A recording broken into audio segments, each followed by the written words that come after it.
क्या कोई ऐसा देवता है जिसकी एक दृष्टि राजा को रंक और रंक को राजा बना देती है, जिसकी नजर से कोई पाप, कोई छल, कोई अन्याय कभी छुप नहीं सकता, जिसने अपना पूरा जीवन न्याय के लिए समर्पित कर दिया, यहाँ तक कि अपने पिता को भी माफ नहीं किया?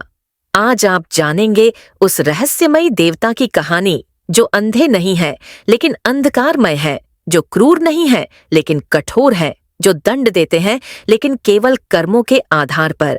यह कहानी है न्याय के प्रतीक शनिदेव की। एक ऐसा पुत्र जिसे पिता ने त्यागा, एक ऐसा तपस्वी जिसने शिव को भी प्रसन्न कर दिया, और एक ऐसा न्यायाधीश जिसकी अदालत में कर्म ही सबसे बड़ा गवाह होता है।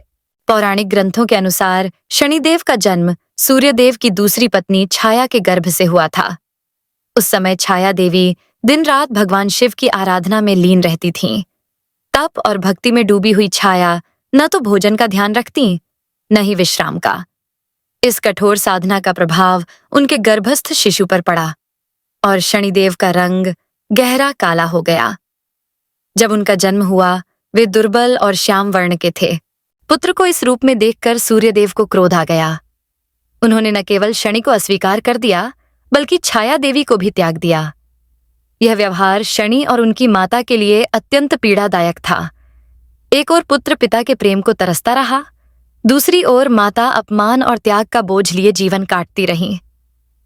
शनि ने निश्चय किया कि वे अपने पिता जैसे अन्याय करने वालों को उचित दंड देने के योग्य बनेंगे।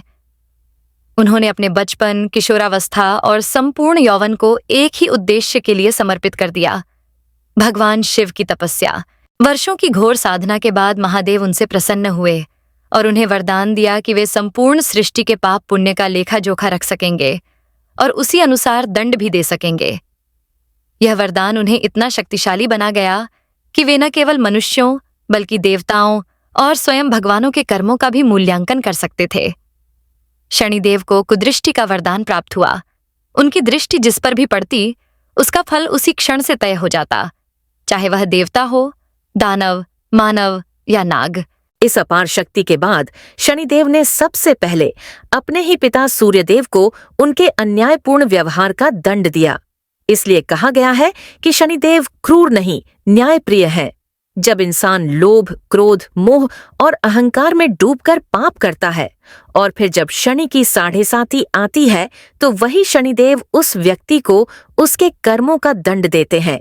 चाहे पाप छुपा हो या खुले में, शनिदेव की दृष्टि से कुछ भी ओझल नहीं होता। पर शनि केवल दंडदाता नहीं है, वे पुण्य के फल भी उतनी ही निष्ठा से देते हैं। यदि साढ़े साती के कठिन समय में भी व्यक्ति सत्य, दया और धर्म का मार्ग नहीं छोड़ता, तो शनिदेव उसकी रक्षा करते हैं और जीवन को फिर से शुभ बना देते हैं। कहा जाता है, शनि की दृष्टि अत्यंत सूक्ष्म है। वे गहन निरीक्षण करते हैं। वे न्याय के प्रतीक हैं। जहां पाप है वहां दंड है, और जहां धर्म है वहां कृपा। आपको ये कहानी कैसी लगी? कमेंट करके जरूर बताइए। अगर वीडियो पसंद आया हो तो लाइक करें, अपने दोस्तों और परिवार के साथ शेयर करें और हमारे चैनल को सब्सक्राइब करना ना भूलें, ताकि अगली कहानी आपसे छूट ना जाए। हम फिर मिलेंगे एक नई कहानी के साथ। तब तक के लिए नमस्कार, जय हिंद और खुश रहिए।